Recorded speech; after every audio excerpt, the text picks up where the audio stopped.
L'Union européenne, est-ce que c'est ça ou est-ce que c'est ça? Je mets ces deux photos pour illustrer l'ambivalence des peuples à l'égard de l'Union européenne. Ça, c'est une photo du Parlement de Strasbourg. Qu'est-ce que dit cette photo? Une photo officielle. Elle dit trois choses. Cette photo, elle indique la majesté du lieu et de la construction. C'est une très belle construction. Vous aimez, vous n'aimez pas, mais c'est une très belle construction. Cette image nous montre l'harmonie. La différence et l'harmonie, vous voyez que ces drapeaux flottent tranquillement au vent, tous dans la même direction. C'est une image pacifique. Et cette photo nous montre une troisième chose, c'est que ce bâtiment prend la forme d'un hémicycle. Et l'hémicycle, c'est la figure démocratique par excellence, puisque l'hémicycle, c'est le lieu d'échange, c'est le lieu où chacun, d'où il parle, est en mesure d'être vu de tous les autres. Un hémicycle, ce n'est pas un amphithéâtre. Quand vous êtes devant, vous ne pouvez pas voir celui qui parle, un peu trop fort à mon goût, qui est juste derrière. Vous me voyez, moi. On n'est pas en situation de dialogue. L'hémicycle, quand quelqu'un parle, tout le monde le voit. Donc c'est le lieu d'échange. Donc c'est une image valorisante. Celle-là, elle est beaucoup moins valorisante. Qu'est-ce qu'on voit? Des individus qui se bataillent, verbalement ou physiquement, plutôt verbalement, et des individus qui tiennent du papier. Ce que cette caricature fait apparaître, c'est une Europe de la dispute et de la paperasse. Donc une Europe bureaucratique qui ne sert à pas grand-chose sinon à organiser les disputes. Qu'est-ce qui fait que l'Europe, l'Union européenne surtout, est un dispositif ambivalent? Il y a deux choses. D'abord, dans ses fondements, ou plutôt dans ses ambitions, qui marquent ce qu'on voit dans la déclaration Schuman, qui marque une ambivalence, en tout cas un décalage, entre les fins et les moyens. La fin, c'est le rassemblement. C'est le rassemblement des États, des nations européennes, et donc rassemblement des unions européennes, des nations européennes. C'est l'idée qu'on doit tendre vers le modèle américain d'États-Unis d'Europe. C'est ça l'idée lointaine. Mais on se donne des moyens extrêmement limités, qui sont au début des actions concrètes, sujet par sujet. Et donc, il y a forcément un décalage entre les moyens modestes et les fins infiniment plus ambitieuses. De sorte que, dès son origine, la communauté européenne, puis l'Union européenne, est tiraillée entre des moyens limités et une fin ambitieuse, et de sorte que l'Europe n'a d'autre boussole. L'Union européenne n'a d'autre boussole que d'en faire toujours plus vers l'intégration. L'ambition devient quantitative plus que qualitative. On essaye d'avancer toujours plus en choisissant, au gré des contingences, en avançant au gré des contingences sur différents sujets. Alors au début, on commence avec le charbon et l'acier, puis on étend à l'économie, puis on étend encore à d'autres sujets, au social, puis même aujourd'hui aux droits de l'enfant, etc. Donc déjà, une ambivalence liée au décalage entre les moyens et la fin. L'autre ambivalence, c'est que l'Union européenne est à l'évidence plus qu'un simple traité international. On va le voir, l'Union européenne produit de la norme, comme les États en produisent. L'Union européenne, ce n'est pas une succession de traités internationaux où les chefs d'État se rassemblent pour arrêter à l'unanimité des règles européennes. Donc l'Union européenne, c'est bien plus qu'un agrégat de traités internationaux soumis aux dispositions de l'article 55. C'est plus que ça. Et en même temps, l'Union européenne, ce n'est pas un État. Ce n'est pas un État au sens juridique du terme. Donc c'est une forme juridique inconnue. C'est une forme juridique que nous inventons, que les Européens inventent depuis 1957. Pourquoi ? Pourquoi n'est-ce pas un État ? Un État, c'est un peuple, un territoire et un gouvernement. Où est le peuple européen ? Bien, le peuple européen, il est ambivalent. On ne peut pas dire qu'il n'existe pas, mais on ne peut pas dire qu'il existe non plus. Les peuples européens sont des peuples, des nations qui se sont constituées de manière séculaire. La France, c'est 2000 ans d'histoire. Et on peut dire la même chose de l'Espagne, de l'Italie, de l'Allemagne, de l'Autriche, de la Hollande. Et d'autres encore. Et l'Autriche, c'est la Hongrie également, puis c'est l'Empire austro-hongrois, etc. Donc, ce sont des peuples qui ont un ancrage historique qui, de ce point de vue-là, n'a rien de comparable avec les peuples des différents États des États-Unis. Lorsque les États-Unis se constituent en État fédéral, les États fédérés n'ont qu'une histoire très courte, 50 ans, un siècle.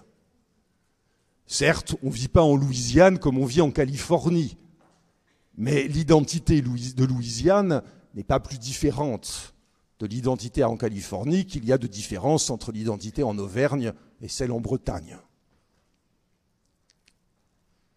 Donc nous avons des peuples, mais pas un peuple. En même temps, nous sommes européens dans l'ensemble, puisqu'aujourd'hui, on est européen d'un point de vue historique et d'un point de vue politique. Ce sont des faits. Le juriste, là, regarde des faits. C'est une réalité d'un point de vue historique, puisque nous avons en Europe un héritage commun. Un héritage commun, nos idées philosophiques viennent de Grèce. Notre organisation juridique vient de Rome. Et notre morale a été, qu'on le veuille ou non, mais profondément inspirée par la domination dans le champ spirituel, pendant des siècles, beaucoup moins aujourd'hui, de l'Église catholique et du Vatican. Donc nous avons des choses communes. Et politiquement, aujourd'hui, à part un pays qui a souhaité sortir de l'Europe, les opinions des différents pays sont telles que si elles font reproche, que si elles font grief de nombreuses choses à l'Europe, globalement, elles ne sont pas pour une sortie de l'Europe. Et aujourd'hui, en France, plus aucun parti ne souhaite la sortie de l'Europe et la sortie de l'euro. Et les hommes politiques qui se présentent sous cette bannière font un score qui est entre 1 et 2%.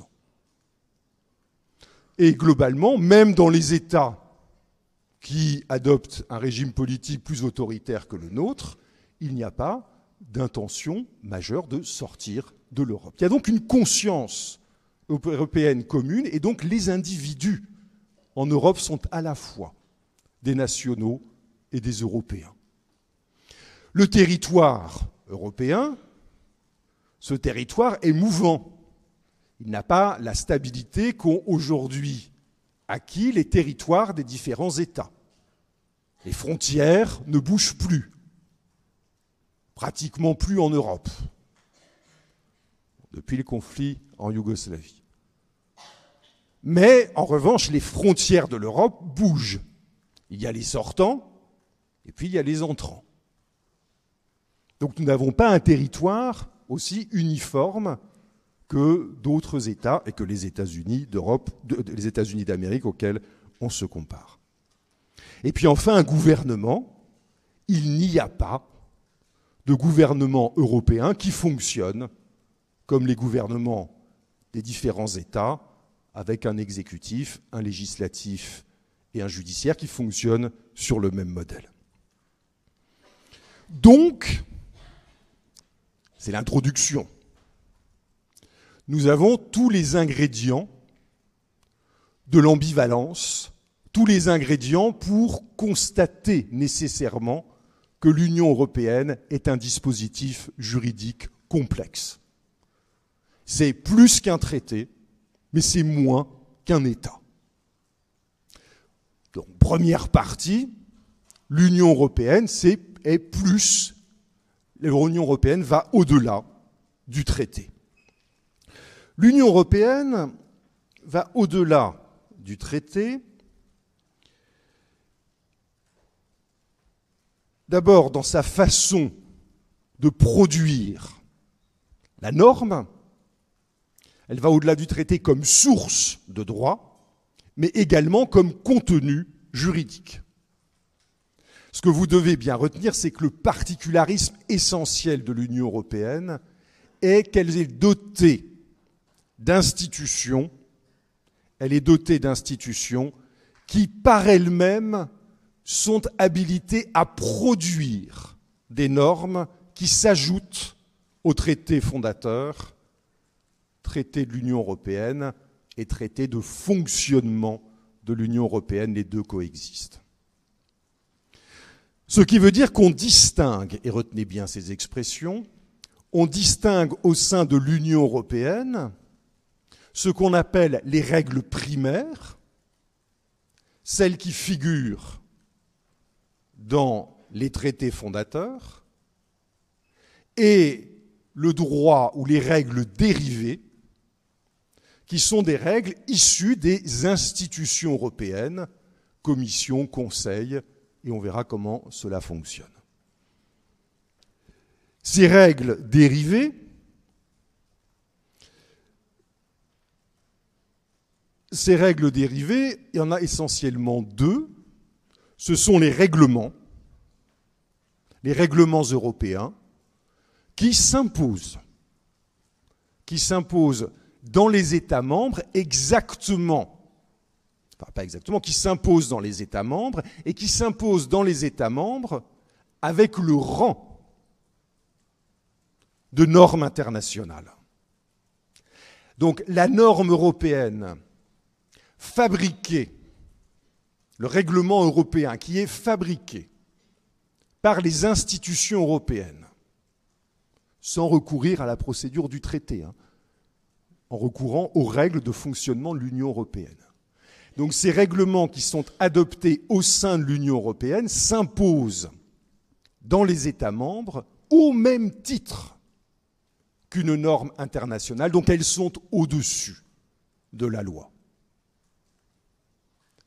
Et donc une norme européenne qui n'a de fait pas la même légitimité démocratique, qu'une loi votée par les deux assemblées du Parlement, cette norme européenne s'impose sur la loi nationale. Et seconde catégorie de règles dérivées, seconde norme appartenant à ce droit dérivé, ce sont les fameuses directives qui sont également adoptées par les institutions européennes. Une directive, qu'est-ce que c'est ? Eh bien, c'est une norme qui vise à l'obtention d'un résultat, mais qui laisse aux États membres les moyens d'atteindre ce résultat. Donc, une norme qui fixe un objectif, un résultat, mais dans un domaine précis, je vais prendre un exemple. Une norme qui fixe un résultat dans un domaine précis, mais qui laisse aux États le soin de déterminer les moyens de parvenir à ce résultat. Ça, c'est la théorie. Par exemple, l'Union européenne adopte une directive sur la distribution du crédit en Europe. Et si c'est du crédit aux particuliers, il y a des règles d'information spécifiques du consommateur, des règles de protection du consommateur s'il a des difficultés de paiement, etc. Et on dit que chaque État membre peut adapter les dispositions, les propositions de cette directive pourvu qu'on arrive au résultat qui est un minimum de protection du consommateur. Sauf qu'en pratique, les directives sont souvent très précises sur ce qu'il y a lieu de faire. Si je reprends l'exemple du crédit au consommateur, la directive dit très précisément ce que doivent faire les prêteurs avant de consentir un crédit. Les publicités doivent comporter une mention sur les dangers de l'endettement. Les consommateurs doivent recevoir une fiche d'information très détaillée, et la directive donne le détail. Il doit y avoir une enquête de solvabilité sur l'emprunteur, etc. La directive européenne donne force détail sur ce qui doit être fait par les établissements prêteurs, de sorte que la directive peut se passer d'une loi nationale pour être mise en œuvre. En conséquence, la Cour de justice, mais surtout les juridictions nationales, considèrent, comme pour les traités internationaux, mais sauf que là, ce sont de simples directives, les juridictions françaises considèrent que les directives sont d'application directe en France dès lors que les dispositions sont suffisamment claires et précises.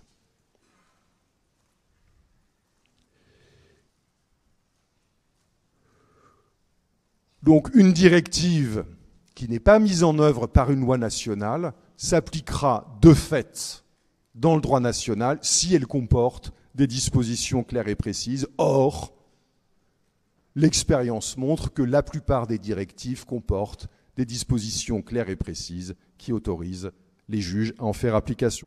Donc, plus qu'un traité dans la formation du droit de l'Union européenne. C'est aussi plus qu'un traité parce que l'Union européenne, c'est ce que je disais en introduction, ça répond à l'introduction, l'Union européenne ne cesse d'étendre ses domaines d'intervention. Je le disais, alors dans une dissertation, on évite de trop se répéter, mais bon. Je vous le disais, l'Europe commence avec le charbon et l'acier. Puis l'Europe se veut une communauté économique, donc l'Europe se donne pour ambition de créer un marché intérieur et donc d'éviter les barrières nationales qui empêchent de constituer un marché unique. Ce qui donne la liberté de circulation des personnes. Et une liberté de circulation des personnes qui est la liberté de circulation des personnes physiques pour leurs loisirs. Le fait que pour passer d'un pays européen à un autre, une carte d'identité suffit. Donc le fait que, étant national, on est aussi européen. Et que donc la pièce officielle qui atteste de notre appartenance à un État, la carte d'identité, vaut pour l'ensemble de l'Europe comme titre de circulation. Il n'y a rien de plus à justifier. La liberté de circulation, pour permettre ce marché unique, où tout le monde peut opérer librement sur les différents territoires européens, c'est aussi une liberté de circulation des capitaux. Si une entreprise française, une banque française ne peut pas investir au sein de l'ensemble des pays de l'État membre, dans l'ensemble des États membres de l'Union, il n'y a pas d'union de marché intérieur. Sauf que tout s'enchaîne. Tout s'enchaîne, puisqu'on dit, mais si on veut un marché intérieur qui soit équitable, et ce marché intérieur doit être équitable, sinon les nations européennes ne seront pas prêtes à leur rassemblement, à leur union.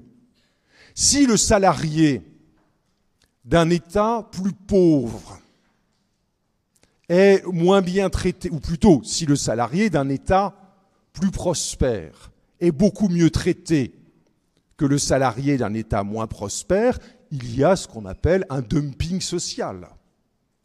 Et donc, si on veut, et donc, du coup, des entreprises de l'État prospère seront tentées de délocaliser dans l'État moins prospère, ce qui va créer une compétition sociale entre les États et peut-être tirer vers le bas la protection des individus, des salariés. Donc, si on veut rester dans l'Europe, si on veut croire en l'Europe, il est nécessaire d'ajouter un volet social dans les domaines de compétences de l'Union européenne. Et puis, comme on est parti sur les questions sociales, on va ensuite dire, mais si on veut faire l'Europe, il faut que les individus, à titre personnel, soient traités à peu près de la même manière dans l'ensemble des États européens. Et puis, une Europe qui rassemble les individus des différentes nations, c'est une Europe qui doit respecter les droits fondamentaux, d'où une charte des droits fondamentaux qui intègre, chemin faisant, les dispositions de la Convention européenne. Donc l'Europe devient peu à peu touche à tout. L'Europe, au gré des ajouts successifs, voit son champ de compétences de plus en plus étendu. Donc nous voyons bien, fin de la première partie, que l'Union européenne est bien plus qu'un agrégat de traités. L'Union européenne produit ses propres normes et les normes de l'Union européenne peuvent se déployer dans un champ de compétences qui est de plus en plus étendu et dont les limites sont de plus en plus incertaines. Et pourtant, l'Europe n'est pas un État, en ce que, sur les deux points que j'ai évoqués, sur la création de normes comme sur le contenu de ces normes, l'Europe reste en retrait par rapport à ce que peut faire un État.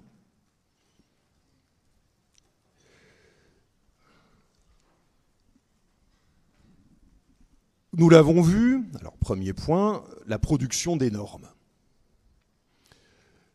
de cette deuxième partie. Nous l'avons vu, l'Union européenne, c'est plus qu'un traité international. Est-ce qu'il y a dans l'Union européenne, est-ce qu'on peut trouver dans l'Union européenne un exécutif qui ait la même légitimité que les chefs d'État lorsqu'ils signent un traité?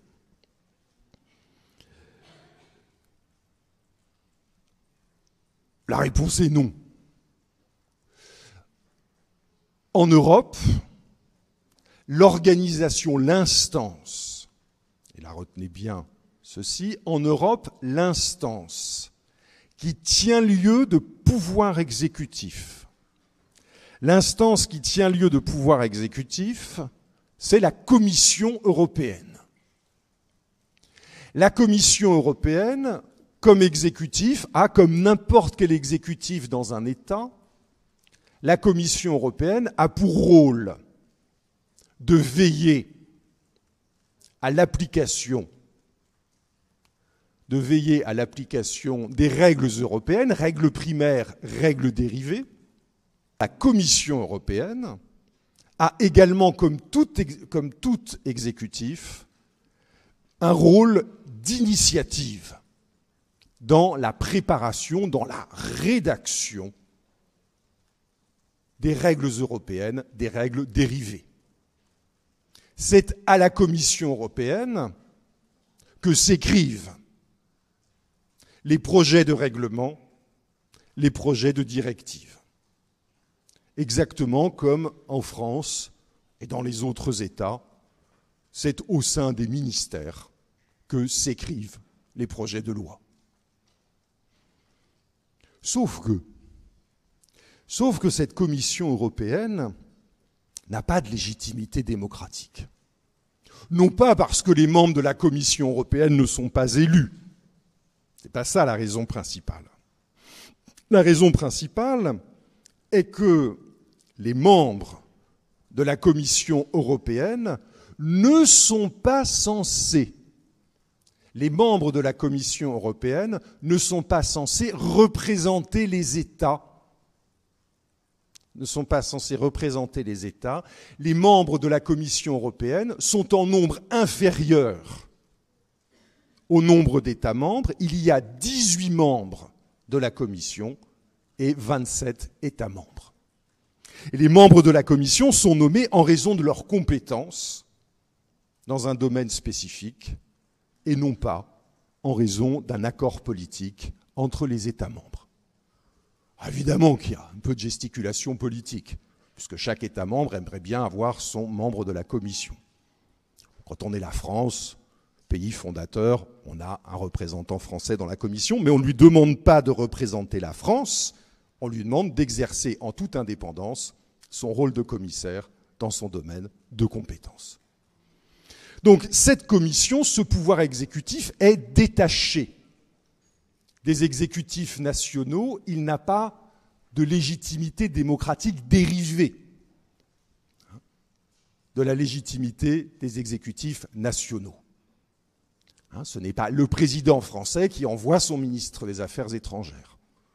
C'est la Commission, c'est l'Europe qui constitue une commission avec des personnalités issues des différents États membres, mais connues pour leurs compétences. On trouve souvent des anciens ministres, ce qui n'est pas absurde.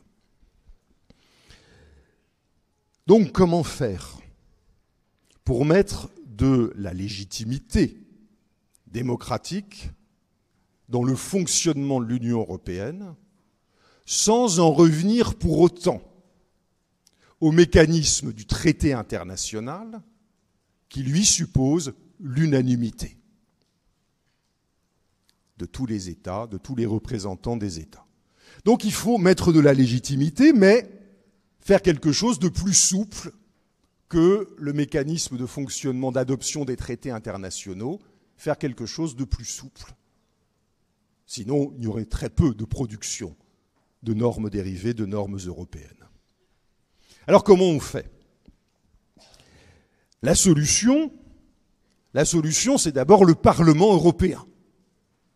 Le Parlement européen qui, de fait, est élu au suffrage universel dans l'ensemble des États membres. Mais le Parlement ne peut pas suffire. Si le Parlement suffisait, si le Parlement avait toute compétence pour arrêter les normes européennes, mais ça veut dire qu'en fait, l'Union européenne serait un État avec son Parlement qui fonctionnerait avec une autorité supérieure comme tous les parlements nationaux. Et de surcroît, donc nous aurions une organisation, une structure internationale capable de prendre des lois dans un domaine extrêmement étendu, exactement comme peut le faire, mais en moins, en plus faible dans la hiérarchie des normes, exactement comme peuvent le faire les parlements des États nationaux. Donc nous aurions créé la superstructure, le Parlement européen, capable de décider seul au-dessus des parlements. Comment faire pour que les exécutifs nationaux,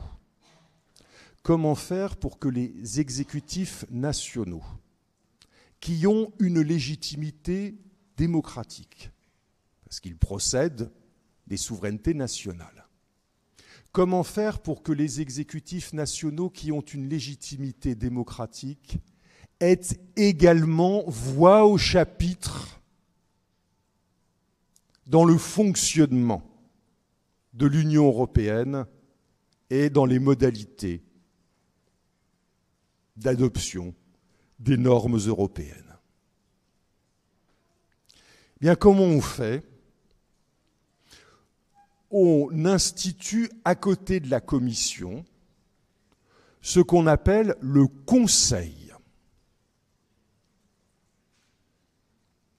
Le Conseil est, lui, à la différence de la Commission, composé de représentants des États membres, et chaque État membre a son représentant au Conseil.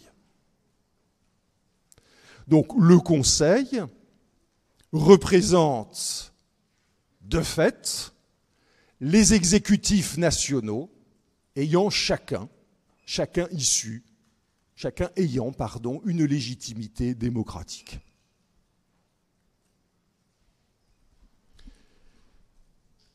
Et donc, en Europe, nous avons donc la Commission, instance technocratique, mais au bon sens du terme, instance d'expertise, et deux instances démocratiques, parce que, ayant reçu le bénéfice du suffrage universel, le Parlement et les exécutifs nationaux, qui vont intervenir pour permettre une adoption démocratique des normes européennes. Mais ce qu'il y a de très mystérieux et qui fait que la formule de fonctionnement de l'Union européenne est une formule inédite dans l'ordre international. Ce qu'il y a de tout à fait original, c'est qu'on va faire jouer au Parlement européen et au Conseil, réunion des exécutifs, on va leur faire jouer un rôle de co-titulaire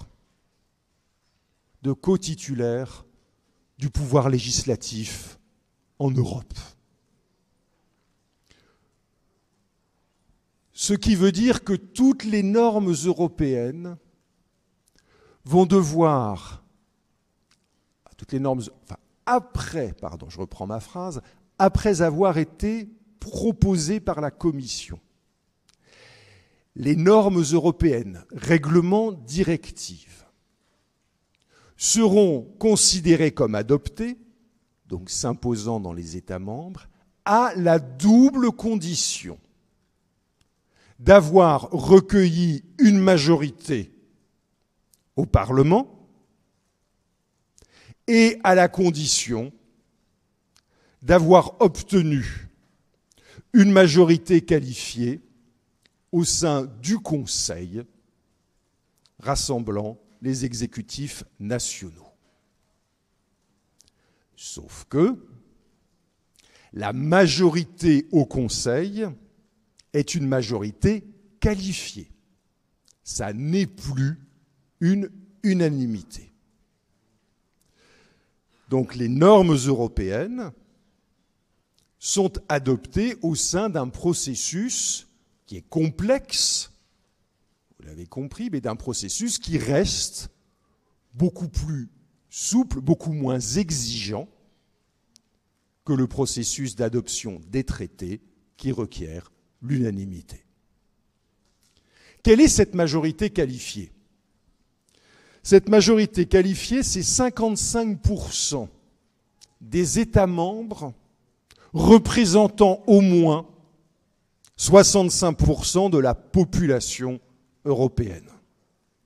Mais ce que vous devez comprendre, c'est que cette cette organisation un peu baroque, où les exécutifs nationaux et le législatif européen se partagent les rôles et fonctionnent sur un régime de codécision pour l'adoption des normes européennes, ce système un peu baroque est le seul, peut-être pas le seul, mais en tout cas est ce qu'on a trouvé pour se trouver entre le traité et l'État. Et donc nous avons une structure totalement originale qui n'est ni un État, ni un simple accord entre États. Donc c'est ni un État fédéral, ni une confédération, c'est quelque chose d'autre. Peut-être qu'un jour, on arrivera à une fédération, mais en l'état, ça dépasse mes compétences, mais ça n'est pas sûr. Reste dernier point de la démonstration, qui est de dire l'Union européenne reste moins qu'un État. Nous l'avons vu du point de vue de la production des normes, avec ce système assez baroque de production, également sous l'angle du contenu. Nous l'avons vu, l'Union européenne peut intervenir dans presque tous les domaines, même si les thèmes sont désignés, mais les thèmes d'intervention sont visés par le traité de l'Union européenne, mais ces thèmes sont tellement larges qu'on peut pratiquement tout traiter. Sauf que malgré tout, il y a 3 principes de moins en moins contraignants. 3 principes qui viennent contenir l'intervention du législateur européen. Quand on dit législateur européen, ça veut dire en fait Commission, Parlement et Conseil. C'est l'expression générique pour désigner les 3 instances qui participent à la formation du droit européen. Donc le législateur européen, s'il peut intervenir dans pratiquement tous les domaines, est contraint par 3 principes.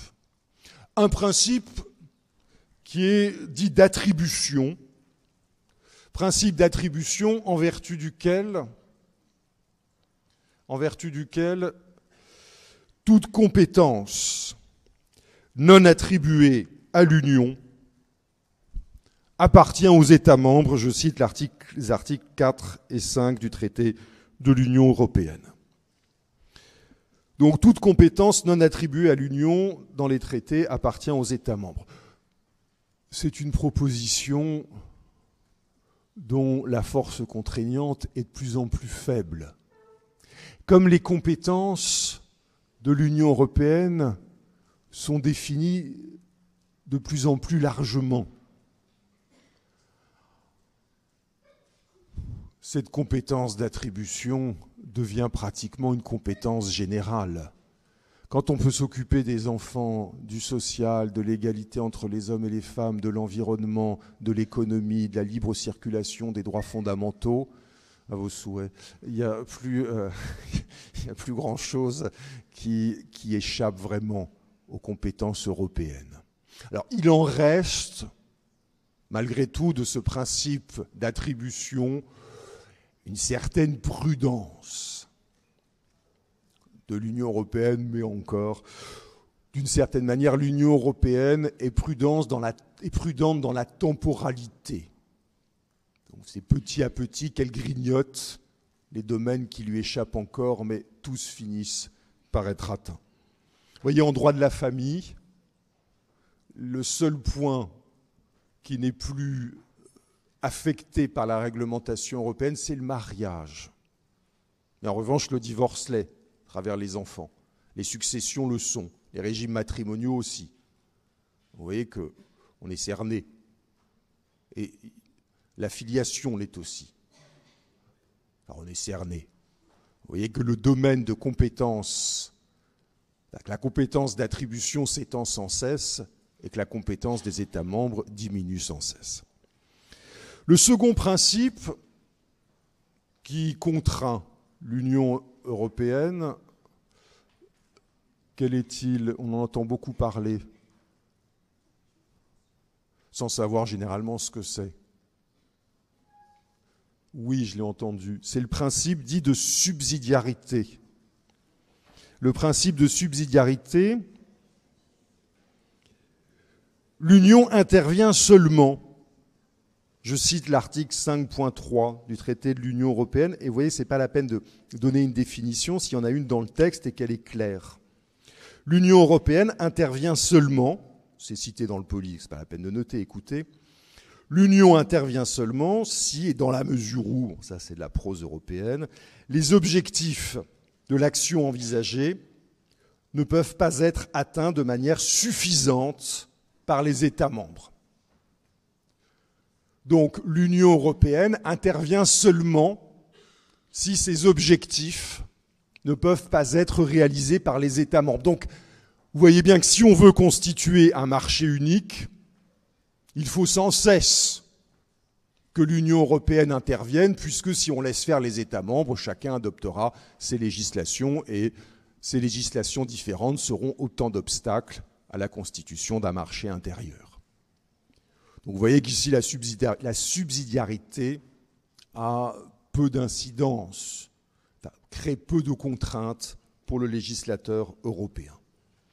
Et enfin, le principe de proportionnalité.